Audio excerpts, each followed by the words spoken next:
Hello नमस्ते, मेरा नाम है निधि नागौरी और आपका फिर से स्वागत है मेरे चैनल पर। आज मैं आपके रिक्वेस्टेड वीडियोस में से एक रिक्वेस्टेड वीडियो करने जा रही हूँ। ये बहुत लोगों ने इसकी डिमांड की थी, तो इसीलिए आप सबकी डिमांड के ऊपर एमबीए प्लस सीए का कॉम्बिनेशन। और आज हमारे साथ हैं CA and MBA Ashish. Ashish chartered accountant भी है और उन्होंने आईआईएम कैलकाटा से एमबीए की पढ़ाई भी पूरी की है। आशीष से जानेंगे कि क्या होता है एक सीए से एमबीए तक का सफर, कैसी रही उनकी जर्नी, किस तरीके की प्रिपरेशन उन्होंने की, क्या वैल्यू एडिशन हुआ एमबीए का उनके करियर में। ये सब जानेंगे आशीष से। उसके पहले do not forget to like, share and subscribe. और अब सीधा चलते हैं हमारे कॉन्वर्सेशन में।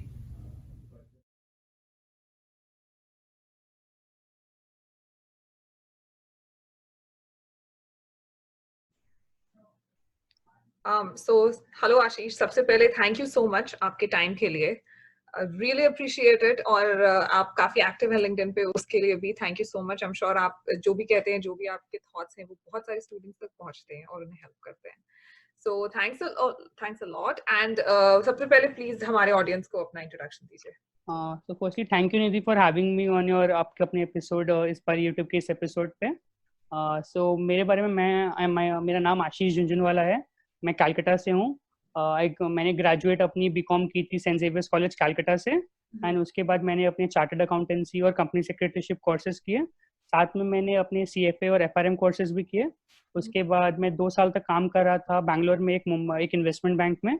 उसके बाद मैंने कैट का एग्जाम दिया। मैंने उसमें मेरे 99.90 परसेंटाइल आए।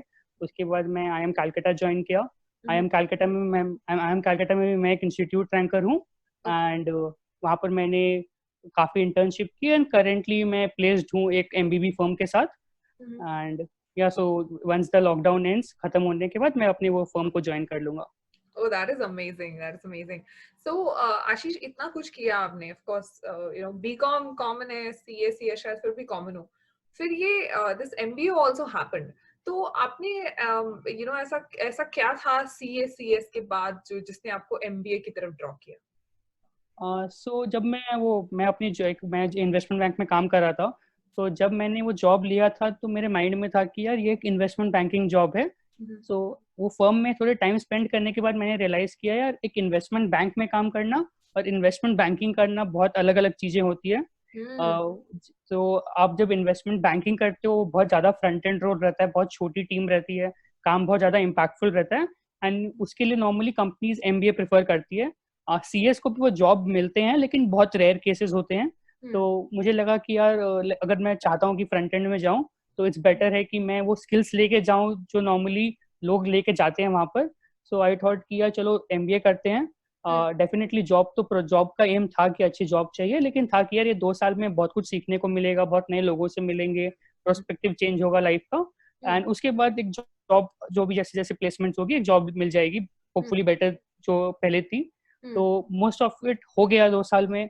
ड्रीम प्लेसमेंट्स मिल गए हैं। तो अब देखते हैं कि लाइफ यहाँ से कहाँ से लेके जाती है। आपने कहा कि इन्वेस्टमेंट बैंक और इन्वेस्टमेंट बैंकिंग अलग होता है। इन्वेस्टमेंट बैंक में काम करना अलग है, इन्वेस्टमेंट बैंकिंग एक अलग फील्ड है, जो कि बहुत ही इंटरेस्टिंग है। बिकॉज सबको इन जनरल, जैसे चार्टर्ड अकाउंटेंट्स को बहुत सारे लोग अकाउंटेंट बोलते हैं। क्या किया है तुमने, तुम तो एक अकाउंटेंट ही हो बस। बट एक चार्टर्ड अकाउंटेंट बहुत डिफरेंट होता है। वैसे ही आप बता रहे हैं कि इन्वेस्टमेंट बैंक में काम करना, तो कितना क्या डिफरेंस होता है इन जनरल, अगर आप इन्वेस्टमेंट बैंक में जो मेजोरिटी रोल्स हैं वो, या फिर जो एक फ्रंट एंड जिसको कहा जाता है, वो क्या कितना अलग होता है ये? अगर हम पहले टीम साइज से बात करते हैं तो लेट्स टॉक अबाउट कि कोई भी एक अगर हम एक बड़ी इन्वेस्टमेंट बैंक लेते हैं तो उनका एक ऑफिस होता है मुंबई में, एक ऑफिस होगी बैंगलोर में, और कोई कोई ने पुणे में भी अपनी ऑफिस खोल के रखी है। बैंगलोर ऑफिस का नॉर्मली हेडकाउंट होता है 6,000 7,000 लोग रहते हैं। And that is more of a federation office या केपीओ कुछ लोग बोल देते हैं अनोइंगली। और उसमें टेक साइड भी होता है या अकाउंटिंग्स होते हैं, और उस एरिया से पूरे वर्ल्ड की टीम को सपोर्ट किया जाता है। बट अगेन वो एक फेडरेशन रोल है। आप ऐसा नहीं है कि आप जाके क्लाइंट एंड पे जाके बहुत बड़े बड़े डील्स क्रैक कर रहे हो जो प्रॉपर एक्चुअली इन्वेस्टमेंट बैंकिंग में होता है। सेम कंपनी की एक मुंबई में ऑफिस होगी। मुंबई का टोटल हेडकाउंट होगा 100 120। उसमें इन्वेस्टमेंट बैंकिंग टीम की साइज होगी 20 22 लोगों की। और वो बहुत दिन में काफी लाइक एवरेज में 1.5 गुना काम होगा। वर्किंग आवर्स की बात करेंगे, 3 गुना 4 गुना पे होगा। एंड वो हमेशा एक प्रेशर रहेगा, वर्क लाइफ बैलेंस नहीं रहती है इनिशियल स्टेजेस एनालिस्ट लेवल पे, तो वो काफी डिफरेंसेस हो जाता है। एंड यूजुअली वो जो मुंबई की फ्रंट एंड रोल होती है उसके लिए वो प्रेफर करते हैं एक एमबीए, कि कोई वो भी एमबीए भी ऐसे नहीं कि हर एक कोई एमबीए, वो usually top 10 colleges in the country जाते हैं, टॉप 10 बी स्कूल्स, और इन सीएस को भी बहुत चांसेस मिलते हैं, लेकिन वो प्रपोर्शन देखोगे तो आप I think the number of people employed investment banking में इंडिया में 90% वुड बी एमबीएस। तो एंड द सीएस जितने आ रहे हैं तो अपॉर्चुनिटी बहुत कम रहती है, तो ऐसा नहीं है कि सीएस को नहीं मिलती अपॉर्चुनिटी, मिलती है, लेकिन वो मुंबई के प्रॉपर फ्रंट एंड जहां आप डील एग्जीक्यूट करा रहे हो, या चलो वॉलमार्ट और फ्लिपकार्ट ने कुछ हुआ है, तो the chances of a CA being associated there as a investment banker वो काफी रिड्यूस्ड रहता है as compared to an MBA. Interesting. So ये जो आपने कहा कि एमबीए करने से योर चांसेस डेफिनेटली अच्छे हो जाते हैं, बट यू आल्सो मेंशन कि टॉप 10 जो कॉलेजेस हैं वहीं से एमबीए करें। बहुत सारे बच्चे हैं जो कॉरेस्पॉन्डेंस से करते हैं बिकॉज यू नो उनको एक डिग्री चाहिए, सॉर्ट ऑफ एक स्टैम्प। तो ये इक्वेशन कितना चेंज हो जाता है अगर आप एक यू नो कॉरेस्पॉन्डेंस से कर रहे हैं या फिर एक ऐसी यूनिवर्सिटी से जो शायद कहीं फीचर ही ना कर रही हो लिस्ट में? सो द बिगेस्ट थिंग जो डिफरेंशिएट करता है इज यार की एंट्रेंस एग्जाम होती है कैट की, एंड वहां से लोग जाते हैं डिफरेंट एमबी स्कूल्स में। तो जो टॉप 10 कॉलेजेस होते हैं उसमें नॉर्मली 98 परसेंटाइल या 98 परसेंटाइल के ऊपर के लोग जाते हैं। So if we are looking at कि यार कैट एग्जाम 2 लाख लोगों ने दिया, यूजुअली 2 लाख के आसपास के नंबर रहती है, and this are those people जिन्होंने अपना अंडरग्रेड कर लिया है, या आईआईटी के इंजीनियर्स हैं, एनआईटी के इंजीनियर्स हैं, सीए रैंकर्स हैं, बीबीए हैं, बीकॉम है। तो इनमें से आप जब टॉप 4000 की शॉर्टलिस्ट देखते हो तो वो ऑलरेडी एक बहुत बड़ा फिल्टर लग चुका होता है, एंड उसके बाद ये इंटरव्यूज देते हैं, डब्ल्यूएटी की टेस्ट देते हैं, एंड एक फर्दर राउंड ऑफ फिल्टर के बाद ये एमबीए कॉलेजेस में जाते हैं, एंड वहां पर भी फर्दर लेवल ऑफ शॉर्टलिस्टिंग होती रहती है। So if you are looking at कि यार कोई टॉप 10 कॉलेज है, उसके कोई अननोन कॉलेज है या कोई कहीं छोटी सी कॉलेज है, तो वहां आपका जो पीयर ग्रुप रहेगा, जो प्रोफेसर्स रहेंगे, जो लर्निंग होगी, जो फैसिलिटीज होगी, वो काफी डिफर हो जाता है। एंड और एक फैक्टर जो बहुत ज्यादा इंपॉर्टेंट रोल प्ले करता है, या अभी इस पॉइंट पे भी नहीं, through out the life, is आपका एक एलम बेस बन जाता है। तो आज the biggest benefit with colleges like Harvard है कि वहाँ के सारे पास आउट बड़े बड़े ओनर्स हैं आज के दिन में, तो आपको नेटवर्किंग बहुत ईजी होती है, अपॉर्चुनिटीज मिल जाता है। तो यही आप जैसे बॉलीवुड में उसको बोल देते हो कि यार एक्टर का बेटा के एक्टर बनना ईजी हो जाता है, तो एलम बेस बिजनेस स्कूल और जॉब्स में काफी हेल्प करता है। तो टॉप 10 कॉलेजेस की एलम बेस बहुत स्ट्रांग रहती है कि वो कॉलेज 50 साल से चला आ रहा है, 60 साल हो गए हैं, लोग यहाँ के पास आउट सब सीनियर पोजीशंस में हैं, कहीं कोई एमडी है, कहीं कोई कंट्री लीड कर रहा है, तो वो सबसे काफी हेल्प मिल जाती है जॉब अपॉर्चुनिटीज में, नेटवर्क करने में, लोग चीजों की अंडरस्टैंडिंग में। तो दैट्स द मेजर डिफरेंस की जो टॉप 10 बी स्कूल्स है और जो बाकी के बी स्कूल्स हैं, तो उसमें ये फर्क पड़ने चालू हो जाता है, बिकॉज खाली लर्निंग से नहीं होता है एमबीए में, classroom learning is just a very small part of the whole broad picture. Right. So बहुत सारे बच्चे ये भी पूछना चाहते हैं कि एमबीए या CFA, what is more advisable for you know investment banking, अगर फ्रंट एंड रोल करना है तो स्पेसिफिकली, और अगर फ्रंट एंड रोल करना है तो इज इट वैल्यू एडिशन की आप एमबीए करो या फिर सीएफए, एफआरएम, यू नो कुछ और अगर आप सजेस्ट करो, what are your thoughts? So the biggest problem with be it CFA or FRM or even CA इसकी कोई भी एक क्लासरूम प्रोग्राम नहीं चलता है इसमें। सब में है कि यार आप कोर्स को ऑनलाइन रजिस्टर कर रहे हो, आप कोई टीचर की वीडियोस देख रहे हो, या बहुत लोग आजकल सेल्फ स्टडी कर रहे हैं, you enrol for the exam और आप जाके एग्जाम देके पास हो जाते हो। तो आप कहीं पर भी क्लासरूम में खाली ये नहीं होता है कि आपको पढ़ाया जाता है कि यार आपको बुक दे दिया, पढ़ाया जा रहा है। हर एक चीज पे बहुत सारी डिस्कशंस होती है, डिबेट्स होते हैं, especially in the MBA level बहुत सारी केस स्टडीज, सिमुलेशंस। ऐसा हो जाता है कि यार कोई एक पर्टिकुलर चीज पे क्लास के 2 ग्रुप्स में बहुत ज्यादा डिफरेंट ओपिनियन है, एंड उससे और नई नई चीज उभर के आती है। तो आपको जो पूरा पैटर्न है एमबीए स्कूल का पढ़ाने का, वो वैसा है कि वो आपको ऐसे ट्रीट करते हैं कि आप एक्चुअली बिजनेस या आप कोई रन कर रहे हो, या आप कोई एक्चुअली बिजनेस माइंड से सोच रहे हो। On the other end be it CFA या एफआरएम या इवन सीए, वो वैसा उनको the curriculum is such that और the exam pattern is such that कि खाली टेक्निकल्स पे फोकस रहता है। कि होता है ना, तो बहुत लोग हैं कि यार सीएफए है, उन्होंने तीनों लेवल क्लियर कर लिया, बट अगर आप उनसे पूछोगे कि यार मार्केट्स में क्या चल रहा है, यार क्रूड की प्राइस इतनी लो है, क्यों है, क्या इम्पैक्ट है, उन्हें नहीं पता है। So the relation between what's going out outside and आप थ्योरी क्या पढ़े हो, बाकी कोर्सेज में थोड़ा कम रहता है.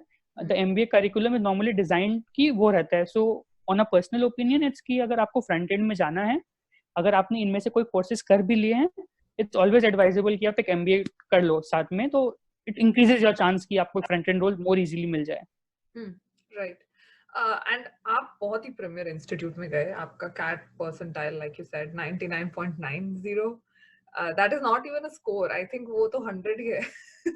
वो बस दैट इज द मैक्सिमम. उससे ज्यादा तो so how was that whole experience? आपको एक तो when did आपने डिसाइड तो किया कि आपको कैट लिखना है. So उसके लिए आपने पढ़ाई कैसे की? क्या आपने जॉब छोड़ा? क्या जॉब के साथ की? और प्रिपरेशन कैसा था? वाज इट वेरी डिफिकल्ट या तो समथिंग की जो डूएबल है? सो द टाइम मैंने जो डिसाइड किया वाज कि one day when I woke up कि ऑफिस के लिए जाना है, and that day I realise कि नहीं यार, मैं उतना पैशनेट नहीं हूँ इस काम के लिए. एंड उस पॉइंट पे लग रहा था कि यार चलो last Thursday of the month salary credit होती है, अच्छी सैलरी आ रही है, तो क्या मैं चाहता हूँ इसे छोड़ना. बट उस टाइम पे यही था कि यार अभी 1-2 साल मैं कर भी लूँ ये job, 5 years down the line कोई ना कोई दिन मैं खुद को गाली दे रहा हूँ कि यार तूने उस समय कुछ स्टेप नहीं लिया. सो दैट डे डिसाइडेड किया चलो लेट्स पता करते हैं कि कैट हमारी बस की है कि नहीं है. सो फिर वी स्टार्टेड रिसर्चिंग थोड़ा कि कैट के बारे में. तो फर्स्ट जनरल ओपिनियन था कि यार नॉन इंजीनियर्स लोग के लिए बहुत डिफिकल्ट होता है क्योंकि क्वांट्स रहती है, बहुत टफ मैथ्स आता है, बहुत वो चाहिए. तो मैंने था यार चलो थोड़ा थोड़ा टाइम देते हैं. सो नवंबर में कैट की एग्जाम कंडक्ट होती है. अप्रैल या मई में मैंने प्रेप स्टार्ट किया था. सो जो थोड़ी बहुत एंड अगेन मैं फुल टाइम जॉब में था तो कोचिंग वाज नॉट पॉसिबल. सो थोड़ी बहुत मटेरियल अलग इधर उधर से दोस्तों से जुगाड़ की एंड वो मटेरियल को पढ़ना चालू किया. एंड देन लगा कि यार चलो even if you are not able to clear CAT, जो कंटेंट मैं पढ़ रहा हूँ वो बहुत अच्छी है, लाइक एंगेजिंग है काफी, क्योंकि स्मॉल स्मॉल चैलेंजेस आ रहे हैं हर क्वेश्चन के फॉर्म में. सो वो काफी अच्छा था. तो विदाउट लिविंग माई जॉब मैं उस पर थोड़ा थोड़ा टाइम देने लग गया. वीकडेज में ट्राई करता कि ऑफिस के बाद 2-2.5 घंटे 3 घंटे दे दूं. एंड देन वीकेंड्स पे I stopped going out and mainly focus था कि यार वीकेंड्स पे 8-9 घंटे डेली के पढ़ लूं, ताकि given I started late, normally people December January से स्टार्ट करते हैं प्रेप. सो गिवन दैट मैं थोड़ा लेट चल रहा था तो मैंने काफी टाइम दिया वीकेंड्स पे एंड वीकडे पे भी कोशिश करता था. तो विदाउट लिविंग माई जॉब मैंने प्रेप की, एग्जाम दिया. द ओनली स्ट्रैटेजी वाज कि यार 3 सब्जेक्ट कैट में 3, the paper is divided into 3 areas. तो मैंने अपनी स्ट्रेंथ को आइडेंटिफाई कर ली थी. द एम वाज कि यार एक इतना मुझे स्कोर लाना है, तो इट डज नॉट मैटर कि वो कहाँ से आए.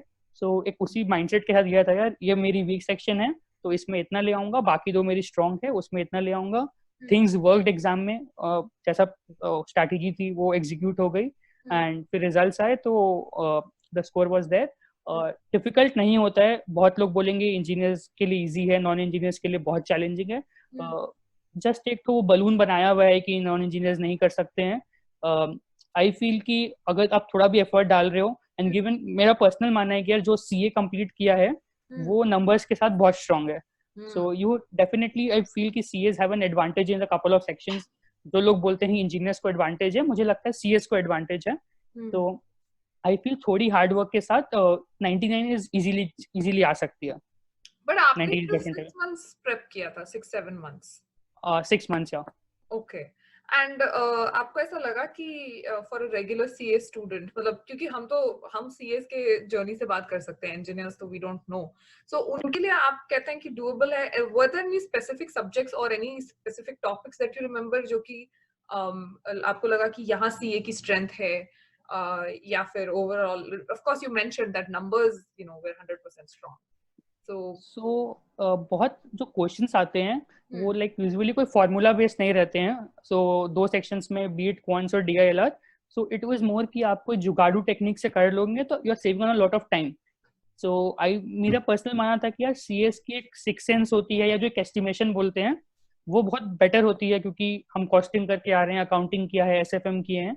सो आई थिंक अगर आप उसको लेवरेज कर रहे हो, जो बोलते हैं कि आप ट्रेडिशनल मॉडल में नहीं जा रहे हो, आप अपने कुछ अनयूजुअल चीज से अपने माथा लगा के, दिमाग लगा के कर रहे हो. सो आई फील वो जो चीज आप जुगाड़ू मेथड से अगर कर पा रहे हो तो then you have an amazing advantage. तो I feel CAT is all about कि यार आप ट्रेडिशनल मॉडल से कर रहे हो तो सभी कर सकते हैं. द होल चैलेंज इज कि आपको वो 1 घंटे में 34 क्वेश्चन सॉल्व करने हैं.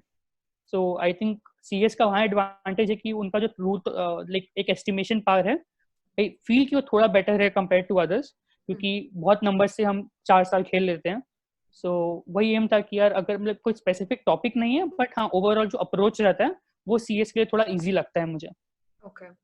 सो ये 6 मंथ्स के प्रेप के बाद आपने एग्जाम लिखा, आपने एक्सपेक्ट किया था कि आपका स्कोर इस रेंज में रहेगा? लाइक एग्जाम लिखते ही एक होता है ना, फीलिंग आ जाती है। So how that? तो हाँ मुझे एस्टिमेट था, because when I was mock test में काफ़ी देता था, तो सो कैट में mock plays a very important role. So in the last 15 mock, like मैंने लगभग 25 मॉक दिए थे, तो जो लास्ट 15 मॉक्स थे उसमें आई वाज कंटिन्यूसली हिटिंग 99.9 100, मतलब जो एक स्कोर के आसपास 100% आ जाना चाहिए वो मैं कंटिन्यूसली हिट कर रहा था। सो था कि यार things are looking good, is just that कि वो एग्जाम वाले दिन ये चीज़ होल पूरी चीज़ को रेप्लिकेट करना है। And I was lucky enough कि जो भी स्ट्रैटेजी थी या जो भी एक अप्रोच या जो भी वो था वो उस दिन एग्जीक्यूट हो गया। एंड आई वाज एक्सपेक्टिंग कि यार स्कोर इसी के आसपास आनी चाहिए, एंड हाँ and I was lucky enough कि आ गया। सो आपने कहा आपने करीब 20-25 मॉक्स लिखे थे, तो हाउ इम्पोर्टेंट इज इट? और ऐसा कुछ होता है क्या कि कोई कोर्स होता है, सिलेबस होता है? बिकॉज मैंने कभी डिटेल में पढ़ा नहीं है कैट के बारे में। सो ऐसा होता है क्या कि कोई कोर्स स्ट्रक्चर होता है कि ये सिलेबस हो गया, उसके बाद आप मॉक एग्जाम्स लिखो और कितने लिखो एक्सेट्रा? सो यूजुअली जो लाइक ट्यूशंस में पढ़ा, जो हमें एक लिस्ट ऑफ टॉपिक्स रहती है कि जो कैट जिसमें आएगा, कैट में जो जो आने आने वाला है हर एक सब्जेक्ट में, हर एक जो एरिया है। तो यूजुअली अगर आप एक बार उसको पढ़ लेते हो, एंड दो सेक्शंस ऐसे हैं कि जिसमें करिकुलम बहुत ज्यादा नहीं है, इट्स मोर अबाउट कि कुछ भी आ सकता है, पजल टाइप का है या कोई भी कॉम्प्रिहेंशन आ सकता है। सो इट्स जस्ट कि आप जैसे जैसे प्रैक्टिस करते हो होल्ड बेटर होते रहता है। एंड फॉर क्वांट्स एक टॉपिक लिस्ट ऑफ टॉपिक्स दिया हुआ है, अब वो टॉपिक के अंदर कैसे भी टाइप के क्वेश्चंस आ जाते हैं। सो यूजुअली जितने भी कोचिंग सेंटर्स होते हैं वो ट्राई करते हैं कि यार पूरी कोचिंग में during the whole 7 to 8 months सारे टॉपिक्स को कवर कर लिया जाए। And once you have covered all the topics, so tuitions में यूजुअली लेट कवर होता है।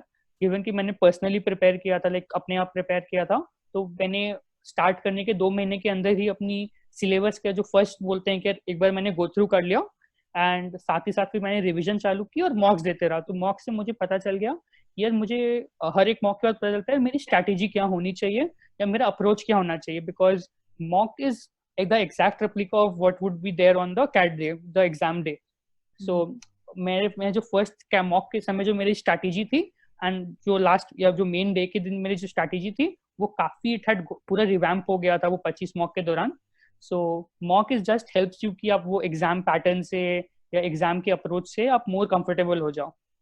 ओके। एंड सो आपने ये सेल्फ स्टडी किया, मतलब this was, did you take any help outside, कोई ट्यूशन या कुछ वैसा? नहीं, tuitions was not possible because Monday to Friday office रहते थे, मंडे टू फ्राइडे ऑफिस थी।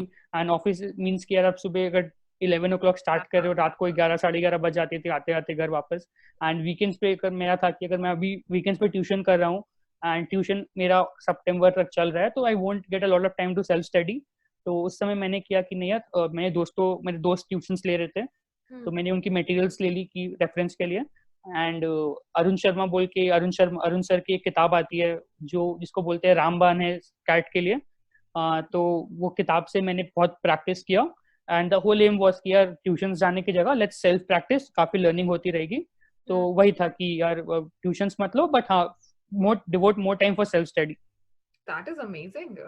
I have not heard of, any story like this जहाँ पे कोई ट्यूशंस नहीं ले रहा है, full time काम कर रहा है, and then lands up with an amazing score like that.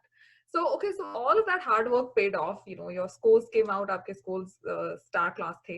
So what happened after that? Because मैंने सुना है कि maximum times आप engineers के against you're competing in the interviews. And बहुत सारे लोग कहते हैं कि advantage मिलता है क्योंकि हम finance से हैं, etc. So क्या होता है scores आने के बाद exactly? सो स्कोर्स जैसे आपकी रिलीज होती है, व्हाट हैपेंस कि सारे इंस्टीट्यूट्स अपने सबकी एक रिक्वायरमेंट होती है, like they come to a composite score for shortlist. And composite score हर एक कॉलेज की अलग होती है, कोई 10 को ज्यादा वेट देता है, 12 के मार्क्स को देता है, कॉलेज के मार्क्स को देता है। हाँ, कुछ कॉलेजेस आपकी सीए मार्क्स को वेटेज देती है, एंड वो आपका वेटेड एवरेज निकाल के कंपोजिट स्कोर आता है।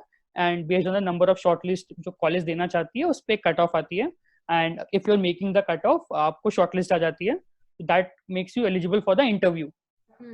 तो फिर तो मेरे पास काफी मेजर लाइक ऑलमोस्ट सारे कॉलेजेस से शॉर्टलिस्ट आ गई थी, and then the interview process started. So interview process is basically एक आपका पर्सनल इंटरव्यू होता है एंड आपकी एक तो रिटन एग्जामिनेशन होती है, mostly like an essay writing, जिसको हम WAT बोलते हैं. देन आपकी इंटरव्यू स्कोर, आपकी अभी तक की जितनी स्कोर थी for shortlist and your AWT के स्कोर की अगेन एक वेटेज के साथ कंपोजिट स्कोर निकलता है for the final selection. Okay, so ऐसा नहीं है कि परसेंटाइल अच्छी आ गई तो उसके बाद शॉर्ट है, वैसा नहीं है. स्टिल नहीं अ नहीं, सो लॉन्ग. आई हाँ. Have seen a lot of people जो कंटिन्यूअसली 3 साल से 99.99 ला रहे हैं, 99.98 ला रहे हैं and they haven't been able to get into the top 6 colleges. Wow. So ये इंटरव्यूज कितने ग्रिलिंग होते हैं, ऐसे राइटिंग कितना ग्रिलिंग होता है? सो ऐसे राइटिंग ग्रिलिंग नहीं होता, नॉर्मली कोई जनरल सा टॉपिक दिया जाता है या जो अभी रिसेंट चल रहा है वो, तो उस पे आपको लाइक एक हाफ अ पेज लिखना रहता है 10 मिनट्स के अंदर. एंड यूजुअली आप जब once you clear your you get the good CAT score, तो आप इंटरनेट पे काफी पढ़ लेते हो उसके बारे में, तो वो कवर हो जाता है. इंटरव्यूज की सबसे बड़ी इशू रहती है कि आपको पता नहीं है इंटरव्यू किस डायरेक्शन में जाने वाला है, वो क्या पूछने वाले हैं. सो कोई मेरे साथ हुआ है कि कोई इंटरव्यूज में आई वाज, मेरे CA के बारे में बहुत बातें हुई कि यार आप ये बताओ, आप कैश साइकिल बताओ, आप ड्यू पॉइंट एनालिसिस करके दिखाओ.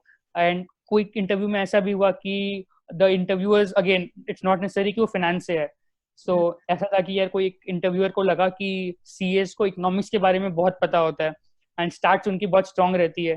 सो देन उन्होंने मुझे डिफरेंशियल के डेरिवेशन पूछने लग गए वो. And I had to literally, वो एग्जाम में उस समय मुझे ना फॉर्मूला याद है, सो किसी भी तरह जुगाड़ से मैं आंसर्स दे रहा हूँ. सो इंटरव्यूज काफी वेरिड होती है एंड दो आप बेसिक क्वेश्चंस की, आपकी स्ट्रेंथ क्या है, आप करियर में कहाँ जाना चाहते हो, tell us something about yourself, वो सब के लिए प्रिपेयर कर लेते हो. But no matter how many mock interviews आप दे दो कोई भी कोचिंग सेंटर के साथ या कहीं पर भी, इंटरव्यू वाले दिन क्या होने वाला किसी को नहीं पता रहता है. पैनल आपको किस बेसिस पे जज कर रहा है ये नहीं पता रहता है. बहुत बार होता है कि वो स्ट्रेस इंटरव्यू ले लेते हैं जहां पर आप जो भी बोल रहे हैं वो आपको काट रहे हैं, वो आपको डिमोटिवेट कर रहे हैं. And when the person thinks कि यार ये तो मतलब मैं कभी भी सेलेक्ट नहीं होने वाला हूँ, पता चलता है कि he has made it to the list. तो इंटरव्यू थोड़ा ब्लैक बॉक्स रहता है, लेकिन I think based on your communication skills या आपकी जितनी टेक्निकल्स कितनी अच्छी है, अगर आपका बेस अच्छा है तो आई फील कि वो क्लियर हो जाता है. और कोई ऐसा मतलब कोई ऐसा सिलेबस टाइप रहता है क्या कि ये टॉपिक्स पूछते हैं, या फिर it is really like depends कि आज आपका लक कैसा है? नहीं, कोई एरिया नहीं रहता है स्पेसिफिक, लेकिन हम लोग रूल ऑफ थंब में बोलते हैं कि आपको आपकी टेक्निकल्स लाइक 10-12 आनी चाहिए. आपने अगर इंजीनियरिंग किया है या CA किया है तो उसके बारे में आनी चाहिए. रिसेंट हैपनिंग्स क्या हो रही है आपको वो जानी चाहिए. एंड अपार्ट फ्रॉम दिस, आपकी जो भी कोई सेंसिटिव इशू है बिट, वो सब के बारे में आपकी एक ओपिनियन होनी चाहिए. And maybe it is different from what the interviewer thinks, but हाँ, you should have sufficient reasons to back it up. तो मोस्टली इंटरव्यूज इसी के अराउंड घूमती है.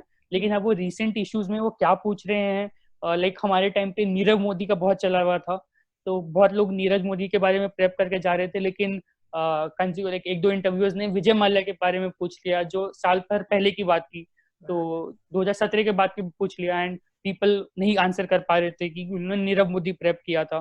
तो वो सब काफी थोड़ा एक ग्रे एरिया रहता है कि यार कैसे जाएगी इंटरव्यू, बट मोस्टली इसी के अराउंड रिवॉल्व करता है. Okay. Then you finally got into IIM. So वो जो 2 साल थे, कैसा होता है? Is it like कि एक बार you enter, अब तो यार बस life is set, or you have to keep working hard? I've heard the second part, but I want to know it from you. सो यार, जो एज सुन एज आप college enter करते हो ना, अभी तक जो भी मेरे पर्सनल मानने के जो भी कॉलेज में घुसा है has been definitely been an outperformer अपने सर्कल में या अपने जो फैमिली में. एंड यहाँ पर आके यू रियलाइज कि यार मतलब चारों तरफ ओवर अचीवर्स ही हैं. कोई नासा में किसी ने कोई रॉकेट लॉन्च करके आया है, कोई किसी ने एक बहुत अच्छी स्टार्टअप लेके मिलियंस की फंडिंग उठाई है and now he has come. किसी की फैमिली बिजनेस है करोड़ में, वो आया है. कोई नेशनल लेवल क्रिकेट प्लेयर है या कोई स्पोर्ट्स खेलता है स्टेट लेवल पे. सो वहां पर आप जाके रियलाइज करते हो यार कि आप तो एक मतलब अभी तक जो आप स्टैंड आउट कर रहे थे एंड सडनली आप you become a part of की एक बड़ा सा क्राउड के आप पार्ट बन जाते हो. So and the first 6 months at any B school is the most challenging because आप एडजस्ट कर रहे होते हो एक नई एनवायरनमेंट के साथ, नए लोगों के साथ. इंजीनियर्स अभी तक यूजुअली आप एक अपनी स्ट्रीम के इंजीनियर्स के साथ रहते हो, वहाँ पर CAs आ रहे हैं, अलग अलग वैरायटी के लोग आ रहे हैं, सबके थॉट प्रोसेस अलग हैं. एंड अपार्ट फ्रॉम दिस आप बहुत टाइम स्पेंड करते हो अपनी सीवी बनाने पे, देन कंपनी पीपीटीज चालू होती है एंड ग्रेड्स के टेंशन हो जाते हैं। ग्रेड्स में भी अभी तक सब टॉपर रहे हैं एंड सडनली यू रियलाइज कि यार कोई एवरेज मार्क्स आ रहे हैं मेरे, तो लोग डिप्रेस होते हैं, काफी लोग ब्रेक डाउन होते हैं।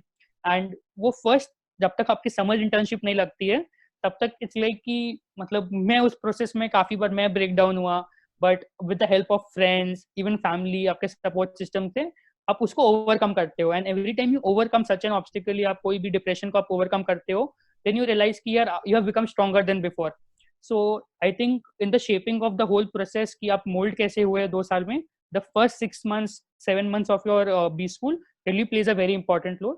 समर इंटर्नशिप के बाद लोगों को थोड़ा चिल हो जाता है कि यार चलो I'm interning with a let's say a top MBB firm or I'm interning with a private equity firm, या तो जैसे जैसे लोगों को लगता है कि यार कुछ अचीव हो गया है यहाँ पर, तब लोग एटलीस्ट लाइफ जीना चालू करते हैं, बट स्टिल ग्रेड्स के प्रेशर रहते हैं। तो उसके साथ बट हाँ फर्स्ट 7 मंथ्स के बाद थोड़ा रिलैक्स हो जाते हैं लोग, क्योंकि आपके कम से कम job pressure for the time being निकल जाता है माथे से। बट हाँ लाइक फर्स्ट ईयर तक आप एकदम नेक थ्रोट कंपटीशन में करते रहते हो लोगों से कि हर ग्रेड्स हैं, कभी क्विज है, कभी क्लास में केस स्टडी है तो उसकी क्लास पार्टिसिपेशन की मार्क्स है। So you have to always be on your toes कि नहीं यार होता है ना कि मतलब कुछ ना कुछ करते रहना है वहां पर। सो ये फिर इसमें do you make good friends? I am sure you do, but क्या वो हाइंडसाइट में क्या वो लगता है कि यार वो मेमोरीज बहुत अच्छे थे, या फिर do you get to live it along with the whole journey? नहीं यार फ्रेंड्स तो बहुत बनते हैं, एंड फ्रेंड्स ये जो आपके इस टाइम पे बनते हैं, आई फील कि गिवन कि आप बहुत हार्ड सर्कमस्टांसेस से जा रहे होते हो फर्स्ट 6 मंथ्स में आपके प्लेसमेंट के दौरान, सो उस टाइम पे जो फ्रेंड्स आपके साथ खड़े रहते हैं या लोग एक दूसरे के लिए खड़े रहते हैं, सो आई थिंक एंड गिवन कि अब given all of us and up in the same career या सेम सिटी में एंड करें, मेजोरिटी मुंबई में रहेंगे या सब सेम सर्कल्स में हो जाते हैं, तो and this is a life long friendship मुझे लगती है जो यहाँ से स्टार्ट होती है। बट हाँ आप फ्रेंड्स बहुत बनाते हो एंड मेमोरीज बहुत बन जाती हैं, क्योंकि आप रात भर प्रेजेंटेशन बना रहे हो, तो सुबह आपने 8 बजे तक प्रेजेंटेशन बनाई, 8:15 के क्लास में मेरे को प्रेजेंटेशन देनी है, तो वो सब बहुत ज्यादा इंपॉर्टेंट रोल प्ले करता है। ऑल नाइटर्स भी कम हो जाते हैं एंड देन नाइट वॉक्स हो जाते हैं, कैंटीन जा रहे हो आप रात को कि यार प्रेजेंटेशन 15 मिनट के लिए रोकते हैं, चलो कुछ खा के आते हैं। सो ये सब द होल प्रोसेस में आप बहुत अच्छे फ्रेंड्स बनाते हो एंड दुश्मनी नहीं रहती है। सो यूजुअली अंडर ग्रेड हुआ या CS वगैरह में देखा है कि लोगों को जेलसी रहती है। आई थिंक पीपल आर थोड़ा ब्रॉड माइंडेड हियर, लोग एक दूसरे से जेलस नहीं होते हैं एंड इनफैक्ट वो एक दूसरे का हेल्प सीख करते हैं। अगर लाइक मुझे कोई चीज में मुझे लगता है कि मुझे नहीं आता है, तो if someone is an expert in that field मैं उससे हेल्प ले लेता हूँ।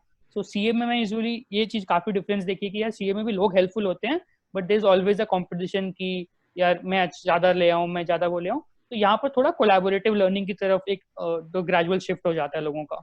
Right. Of course, this sounds amazing. और आपकी समर इंटर्नशिप की एक्सपीरियंस कैसी थी? एंड फिर गेटिंग द होल जॉब क्या डिफिकल्ट था? I'm sure if you're from Premier Institute, so maybe not, but process कैसा था उसका? Usually the first thing which is done in the whole process is कि आप अपनी CV बनाते हो and then आपकी CVs कंपनीज के पास जाती है and then कंपनी शॉर्टलिस्ट करती है। सो इसमें होता है कि अगर जो फाइनेंस की कंपनीज होती है, लाइक जो टॉप इन्वेस्टमेंट बैंक्स रहेगी या प्राइवेट इक्विटी फर्म्स रहेंगे या जो टॉप ट्रेडिंग के लिए मार्केट्स के रोल होते हैं, वो सब एक कंपनी नॉर्मली 1 या 2 कैंडिडेट को लेती है एक इंस्टीट्यूशन से। So the top notch in the finance roles would be 15-17 role आते हैं एंड MBB लेती है मिला के अच्छे खासे लोगों को, 50-60 लोगों को लेती है इंटर्नशिप के लिए। सो द होल मुझे शॉर्टलिस्ट मेरी CV के बेसिस पे शॉर्टलिस्ट मुझे सब जगह से आ जा रही थी, but the biggest doubt was कि यार लेट्स कहाँ फाइनेंस जाना है या कंसल्ट जाना है। एंड उसके बाद जैसे जैसे प्रोसेस बढ़ा, so in the whole summer internship process I think I had more than 60-70 interviews, telephonic interviews, buddy interactions, case solving case study solving in the consult कि उसमें कंसल्ट डिनर्स हुए। सो आई थिंक ये सब process में काफी development हुआ and then एक mid size private equity firm थी, I really wanted to intern there. उन्होंने मुझे अपना एक रोल ऑफर किया, आई एक्सेप्टेड दैट। जब मैं फर्म में गया तो द बिगेस्ट शॉक वाज कि मैं एक इन्वेस्टमेंट बैंक से आ रहा था, तो मेरे like the head count in the Bangalore office was 5,000-6,000, मेरे फ्लोर पे 400 CA साथ में बैठते थे एंड सडनली आई सी यार यहाँ तो एक 20 लोगों की टीम, लाइक सारे एडमिन सपोर्ट स्टाफ को लेके 20 लोगों की टीम है, छोटी सी ऑफिस है, अपने अपने क्यूबिकल्स हैं। सो वो एक काफी डिफरेंट एक्सपीरियंस था। एंड ऐसा नहीं था कि यार आप फर्स्ट डे है आपका तो आपको कोई हैंड होल्ड कर रहा है, तो उसमें था कि यार चलो इंट्रोडक्शन वगैरह हो गया सबसे, अब काम पे चलते हैं।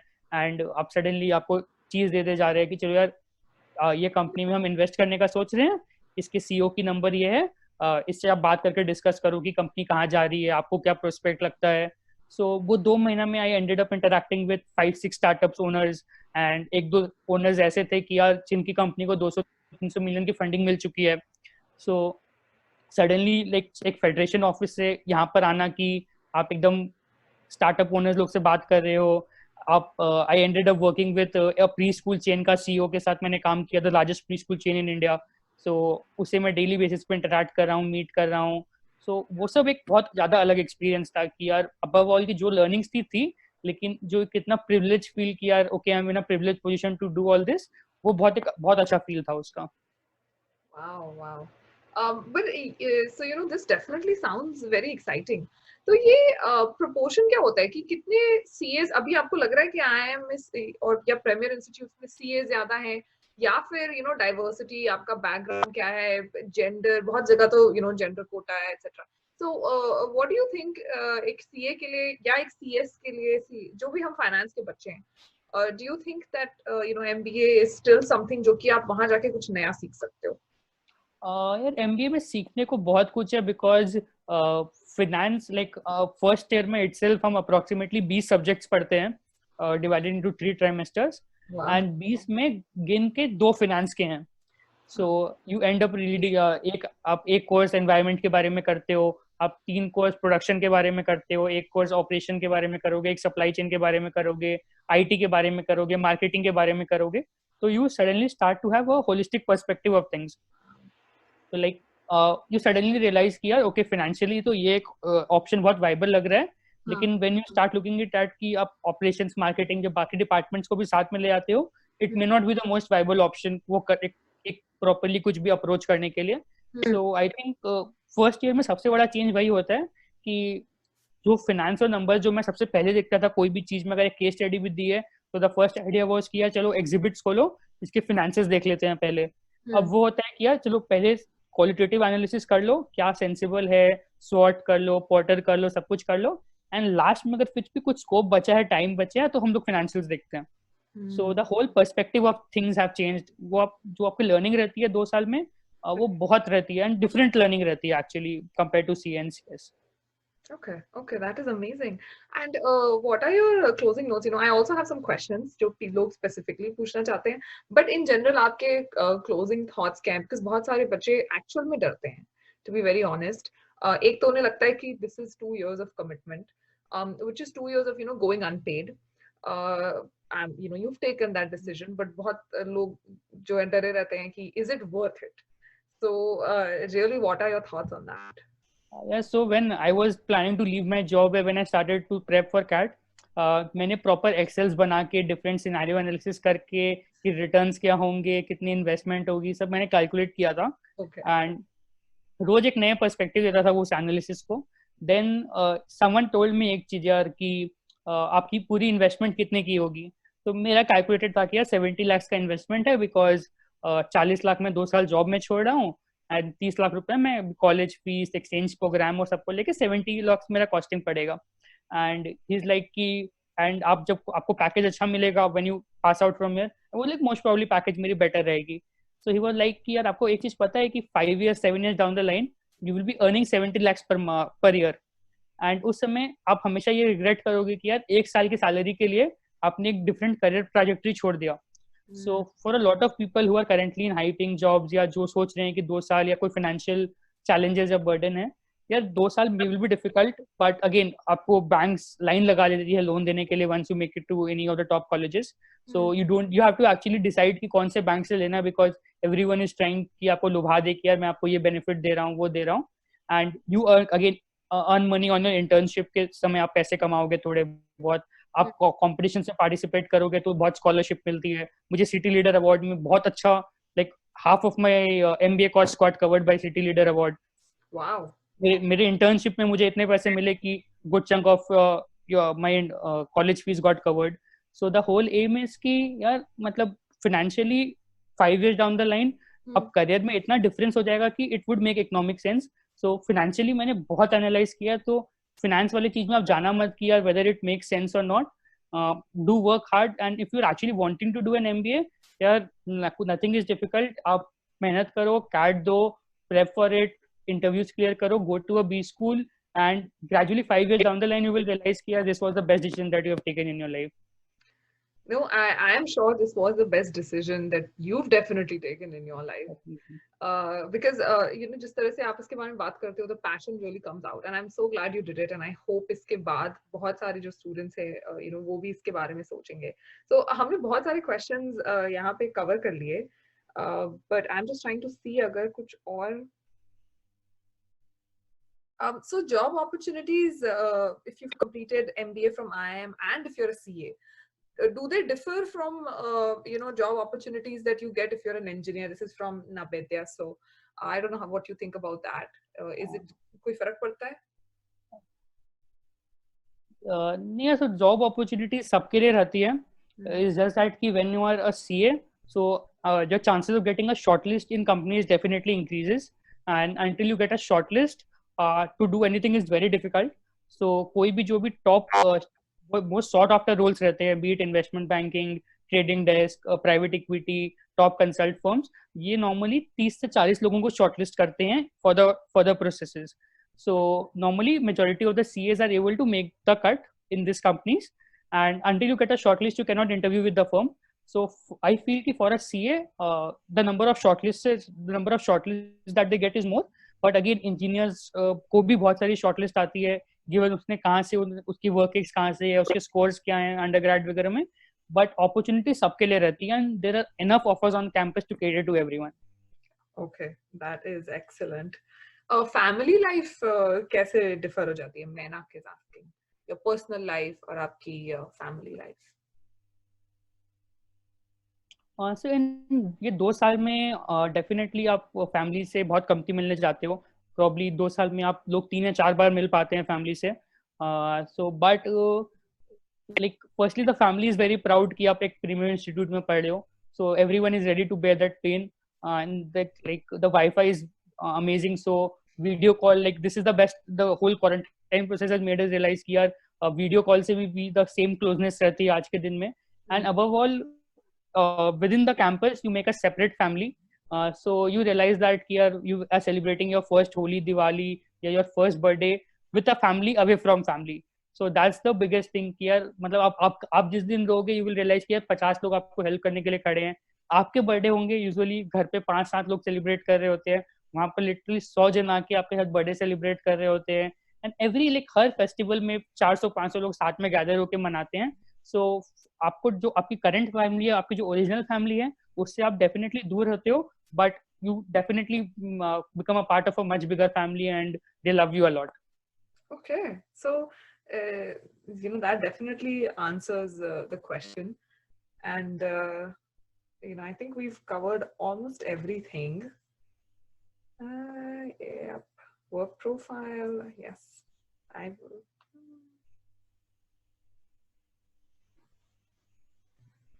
Yeah, I think we've covered everything that we got. I'll stop recording. This was great. I have to tell you this. You know, this was, yeah. Okay, Ashish, thank you so much for your time today. आपने बहुत सारे questions के answers बहुत honestly दिए. बहुत सारे myths को हम कोशिश कर रहे हैं यहाँ पे बस्ट करने की रियल लाइफ स्टोरीज के साथ. आपके जैसे लोग जो you know, it's not easy कि कैमरा फेस करके सब कुछ अपने जर्नी के बारे में शेयर करना. So thank you so much guys. If you have any question, Ashish का जो लिंक्डइन आईडी है वो down, it's in the description box. He is also tagged on the post. तो प्लीज जाएं और आशीष से जितना उनके पास टाइम होगा वो डेफिनेटली आपको हेल्प करेंगे. Ashish, thanks so much. You are destined for success, and I'm so glad that we did this together. Thank you. Thank you so much, Nidhi.